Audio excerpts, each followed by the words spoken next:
আসসালামু আলাইকুম, খুরশেদা কাকুলি স্বাগত জানাচ্ছি এনটিভির মথুরাতের খবরে। ২১শে পদক বিতরণ অনুষ্ঠানে প্রধানমন্ত্রী তারেক রহমান বলেন, শিক্ষা গবেষণা এবং সাহিত্য শিল্পকলাকে রাজনীতিকরণ কখনোই সভ্য সমাজের পরিচয় নয়। তিনি বলেন, রাষ্ট্র তার প্রয়োজনে জ্ঞানীগুণীদের সম্মানিত করে। ৯ বিশিষ্ট ব্যক্তি ও এক প্রতিষ্ঠানের হাতে ২১শে পদক তুলে দেন প্রধানমন্ত্রী। হাসান মাহমুদের আরেকটি রিপোর্ট। বায়ান্নের ভাষা আন্দোলনের চেতনা সংরক্ষণ, শিল্প সংস্কৃতির বিকাশকে সামনে রেখে বিশেষ অবদানের স্বীকৃতি ২১শে পদকে সম্মানিত করা হয়েছে ৯ জন বিশিষ্ট ব্যক্তি ও এক প্রতিষ্ঠানকে। রাজধানীর ওসমানী মিলনায়তনের অনুষ্ঠানে পদক তুলে দেন প্রধানমন্ত্রী তারেক রহমান। এবার চলচ্চিত্রে ফরিদা আক্তার ববিতা, চারুকলায় অধ্যাপক মোহাম্মদ আব্দুস সাত্তার, স্থাপত্যে মেরিনা তাবাসসুম, সঙ্গীতে আইয়ুব বাচ্চু, নৃত্যে অর্থী আহমেদ, নাট্যকলায় ইসলাম উদ্দিন পালাকার, সাংবাদিকতায় শফিক রেহমান, শিক্ষায় অধ্যাপক ডক্টর মাহবুবুল আলম মজুমদার ও ভাস্কর্যে তেজস হালদার যশ এবং প্রতিষ্ঠান হিসেবে ব্যান্ড সঙ্গীতের দল ওয়ারফেস এবারের ২১শে পুরস্কার পেয়েছে। এ সময় প্রধানমন্ত্রী বলেন, জ্ঞান বিজ্ঞানের সব শাখায় দেশ যাতে এগিয়ে যেতে পারে, গণতান্ত্রিক সরকার সে বিষয়ে কাজ করবে। দেশের বিজ্ঞজনদের দিক নির্দেশনাও প্রত্যাশা করেন তারেক রহমান। শিক্ষা, সাহিত্য, শিল্পকলা, বিজ্ঞান ও প্রযুক্তি অর্থাৎ জ্ঞান বিজ্ঞানে সব শাখায় যাতে দেশ এগিয়ে যেতে পারে, নৈতিক মানসম্মান তেমন একটি উদার গণতান্ত্রিক রাষ্ট্র ব্যবস্থা প্রতিষ্ঠার লক্ষ্যে বর্তমান গণতান্ত্রিক সরকার অবশ্যই কাজ করবে। প্রধানমন্ত্রী বলেন, ২১ হচ্ছে জালেমের বিরুদ্ধে অধিকার প্রতিষ্ঠার আন্দোলন। ভাষা সংগ্রামীদের স্মরণ করে তারেক রহমান বলেন, জ্ঞান বিজ্ঞান ও সাহিত্যের ধারা আরও বিকশিত হোক।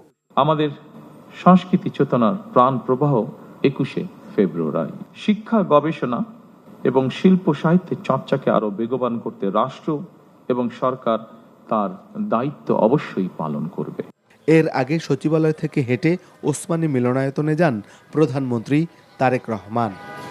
Hasan Mahmud, NTV news, Dhaka.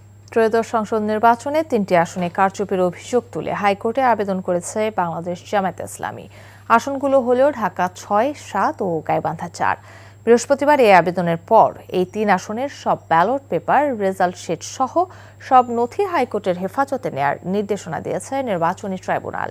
এর আগে গত ১৯ ফেব্রুয়ারি গণপ্রতিনিধিত্ব অধ্যাদেশের ৪৯ ধারা অনুযায়ী নির্বাচনী অনিয়মের বিরুদ্ধে নির্বাচনী আবেদনপত্র শুনানির জন্য হাইকোর্টে নির্বাচনী ট্রাইব্যুনাল গঠন করা হয়। এরপর একই দিন এ সংক্রান্ত বিজ্ঞপ্তিও জারি করা হয়। বিচারপতি মোহাম্মদ জাকির হোসেনের নেতৃত্বে একক বেঞ্চ এসব আবেদনের উপর শুনানি গ্রহণ করবেন।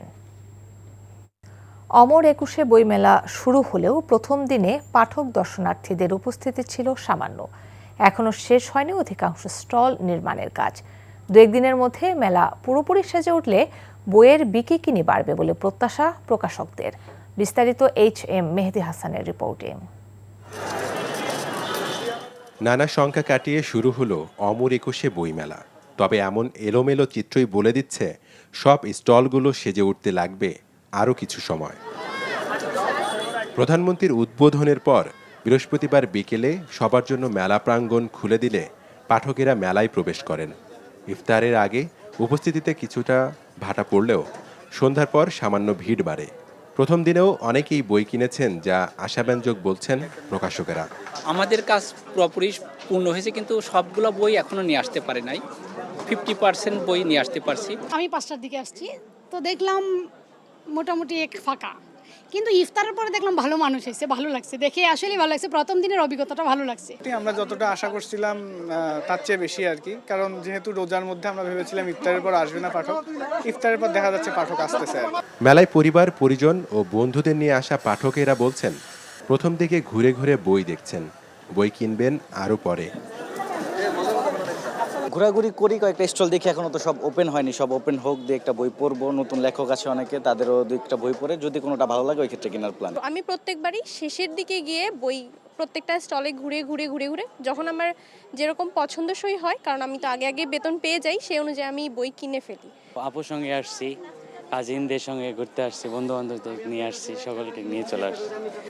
শুক্রবার 11টায় শুরু হবে শিশু প্রহর। সময়ের সাথে সাথে পাঠক দর্শনার্থীতে ভরে উঠবে মেলা প্রাঙ্গণ, এমন চাওয়া প্রকাশকদের। HM মেহেদী হাসান, এনটিভি নিউজ, ঢাকা। সংস্কার পরিষদ গঠন না করায় জাতীয় নির্বাচনের কোনো মূল্য নেই বলে মন্তব্য করেছেন জাতীয় নাগরিক পার্টির আহ্বায়ক ও বিরোধী দলীয় চিফ হুইপ নাহিদ ইসলাম। বৃহস্পতিবার রাজধানীর কৃষিবিদ ইনস্টিটিউটে জাতীয় ছাত্র শক্তির প্রতিষ্ঠা বার্ষিকীতে অংশ নিয়ে তিনি একথা বলেন। এ সময় নাহিদ ইসলাম আরও বলেন, জনগণ গণভোটে হ্যাঁ দিয়েছে সংস্কারের জন্য, শুধু জাতীয় সংসদের জন্য এই ভোট হয়নি। তিনি আরও বলেন, আন্তর্জাতিক অপরাধ ট্রাইব্যুনালে কোনো অন্যায্য হস্তক্ষেপ মেনে নেওয়া হবে না। যারা ট্রাইব্যুনালের সাক্ষ্য দিচ্ছেন তাদের নিরাপত্তা নিশ্চিতের আহ্বান জানিয়েছেন তিনি। এ সময় সদস্য সচিব আক্তার হোসেন বলেন, প্রধানমন্ত্রী নিজে সাধারণ জীবনযাপন করবেন আর গুরুত্বপূর্ণ জায়গাগুলোতে এমন ব্যক্তিকে নিয়োগ দিবেন যারা দেশকে খাদের কিনারায় নিয়ে যাবেন। এটা জনগণের কাছে গ্রহণযোগ্য হবে না।